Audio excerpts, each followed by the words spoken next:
নমস্কার, সবাইকে প্রথমেই জানাই happy new year 2025। Kalyani I কেয়ারের পক্ষ থেকে আমি ডক্টর জয়ন্ত ভট্টাচার্য একটি বিশেষ রোগ সম্বন্ধে আপনাদের জানানোর জন্য কটি কথা আপনাদের সামনে রাখতে চাই। বিশ্ব গ্লকোমা দিবস। গ্লকোমা রোগের নাম আপনারা শুনেছেন অনেকেই, আবার অনেকে শোনেননি। চোখের একটি মারাত্মক রোগ গ্লকোমা। বিশ্ব গ্লকোমা দিবস 2025 এবারে উদযাপিত হবে 12ই মার্চ প্রতি বছরের মতো। আর বিশ্ব গ্লকোমা সপ্তাহ এটি উদযাপিত হবে 9 থেকে 15ই মার্চ 2025। এইবারে আমরা যেটা চেষ্টা করছি গোটা বিশ্ব জুড়ে সেটা হচ্ছে যে অদৃশ্য এই গ্লকোমার বিরুদ্ধে আমাদের লড়াইকে শক্ত করা এবং গ্লকোমা থেকে যেন মানুষ অন্ধ না হয়ে যান সেদিকটায় নজর দেয়া। এটা করতে গেলে সবাইকে, যারা আমরা ডাক্তারি করছি, যারা বিভিন্ন হেলথ কেয়ার প্রোভাইডার এবং রোগী, গ্লকোমা রোগী, সবাইকে একমত হয়ে এক জায়গায় আসতে হবে যে আমরা এই রোগের বিরুদ্ধে লড়াই করব। এটা করতে গিয়ে কল্যাণী আই কেয়ার এই বছর 1 মার্চ থেকে 15ই মার্চ এই 15 দিন এই গ্লকোমার প্রতিরোধে মানুষকে উদ্বুদ্ধ করতে গ্লকোমার উপরে যে সমস্ত পরীক্ষা নিরীক্ষা হয় মানুষের চোখের, সেগুলোতে প্রত্যেকটি গ্লকোমা রোগীর জন্য নিয়ে আসছে 50% ফ্ল্যাট ছাড়, যাতে করে সমস্ত টেস্টগুলো মিলিয়ে যা খরচা হওয়ার কথা তার 50% খরচায় মানুষ কল্যাণী আই কেয়ারে 1 মার্চ থেকে 15ই মার্চ 2025 এই সমস্ত পরীক্ষা নিরীক্ষা করিয়ে যেতে পারবেন। এই গ্লকোমা নিয়ে কল্যাণী আই কেয়ার এত চিন্তিত কেন? গ্লকোমা নিয়ে আমরা চিন্তিত একটাই কারণে, গ্লকোমা একটি মারাত্মক রোগ যাতে মানুষ অন্ধ হয়ে যেতে পারেন। কিন্তু এই রোগকে খুব সহজেই প্রতিহত করাও আবার সম্ভব। কিন্তু সেটা করতে গেলে আমাদেরকে কতগুলো জিনিস জানতে হবে যে কেন গ্লকোমা মারাত্মক রোগ বা কি করে অন্ধত্ব আসে। পৃথিবীতে সেই সমস্ত রোগই মারাত্মক যেগুলোতে মানুষের কোনো উপসর্গ হয় না, ঠিক যেমন গ্লকোমায়। অন্যান্য আর 10টা চোখের রোগের মতো গ্লকোমায় দৃষ্টি কমে না।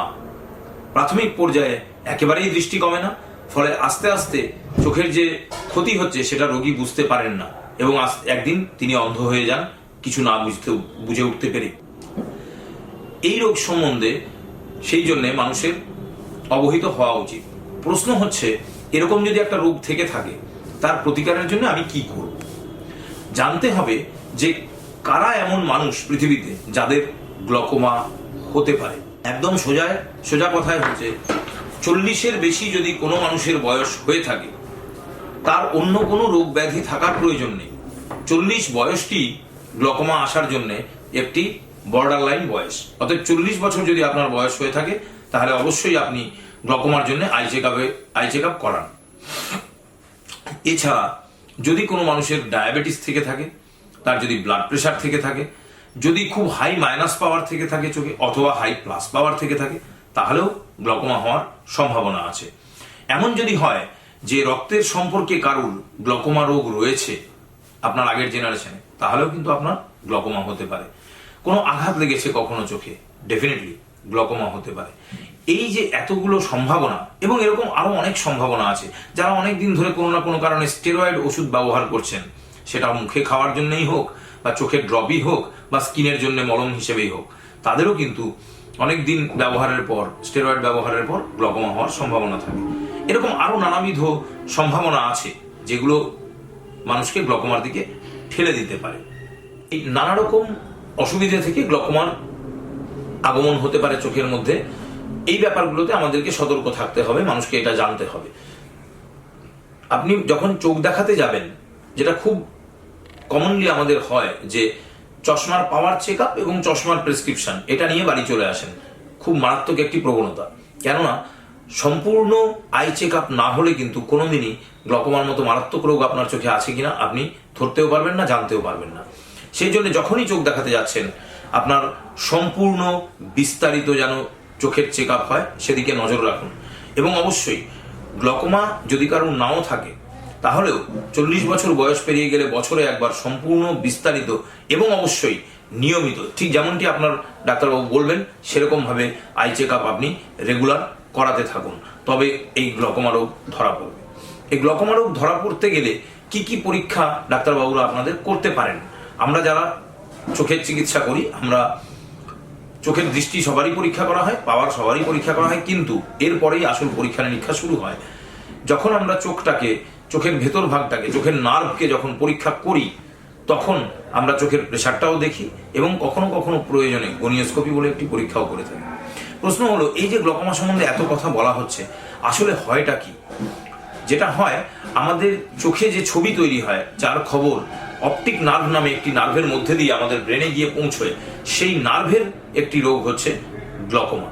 এই রোগে আমাদের প্রথম মস্তিষ্ক স্নায়ু অপটিক নার্ভ ধীরে ধীরে দুর্বল হয়ে যেতে থাকে এবং আস্তে আস্তে আস্তে আস্তে দৃষ্টির পরিসর কমতে কমতে মানুষের চোখে অন্ধত্ব নেমে আসে। এই নার্ভকে গ্লকোমার হাত থেকে বাঁচানোর জন্য আমরা মেইনলি যেটা খেয়াল করে থাকি, মানুষের চোখের প্রেশার। তার মানে এই নয় যে চোখের প্রেশার বাড়লেই গ্লকোমা হবে, প্রেশার কম থাকলে গ্লকোমা হবে না। গ্লকোমা যে কোনো উপায়ে হতে পারে। নিয়মিত পরীক্ষা নিরীক্ষার মধ্যে আপনার যে দুটো বললাম, গনিওস্কোপি এবং চোখের প্রেশার মাপা, এছাড়াও কতগুলো যান্ত্রিক পরীক্ষা নিরীক্ষা আছে যেগুলোকে আমরা ওসিটি স্ক্যান অথবা চোখের সিসিটি বা পেরিমেট্রি পরীক্ষা, এগুলোর মাধ্যমে আমরা রোগের গতি প্রকৃতি ধরতে পারি, নির্ণয় করতে পারি এবং তাকে ফলো করতে পারি। চিকিৎসা কি?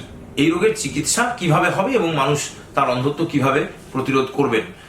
বেশিরভাগ ক্ষেত্রেই দেখা গেছে কিছু ড্রপের মাধ্যমেই মানুষের এই অন্ধত্ব প্রতিরোধ করা যায়। কখনো কখনো কিছু লেজার সার্জারির সাহায্য নিতে হয় এবং কখনো কখনো বা কিছু অপারেশন করতে হয়, যদিও অপারেশনের প্রয়োজনীয়তা আজকাল অনেক কমে গেছে, অনেক নতুন নতুন এবং ভালো ভালো ওষুধ এসে যাওয়ায়। কিন্তু মনে রাখতে হবে, এই সব কিছুর পরেও গ্লকোমা রোগের আসল কথা হচ্ছে, এই রোগের কোনো উপসর্গ থাকে না। আপনি কম দেখবেন, চোখে ব্যথা হবে, জ্বালা হবে, এগুলোর জন্য অপেক্ষা করবেন না। নির্দিষ্ট বয়সে চোখ দেখাতে আসুন, গ্লকোমার জন্য টেস্ট করুন। আপনি নিজে বলুন যে আমার গ্লকোমা টেস্ট করুন, এবং যে পরিস্থিতিগুলো আমি বললাম, যেমন diabetes, blood pressure, minus power, plus power, আঘাত, এগুলোর যদি কোনোটাই আপনার চোখে হয়ে থাকে, অবশ্যই আপনি চোখের হাসপাতালে আসুন, কল্যাণী আই কেয়ারে আসুন, বলুন আপনার এগুলো হয়েছে বা হয়েছিল। আমরা গ্লকোমার জন্য বিস্তারিত চেক আপ করবো এবং আপনার চোখ ভালো রাখার জন্য আমরা সবসময় চেষ্টা করব। নমস্কার।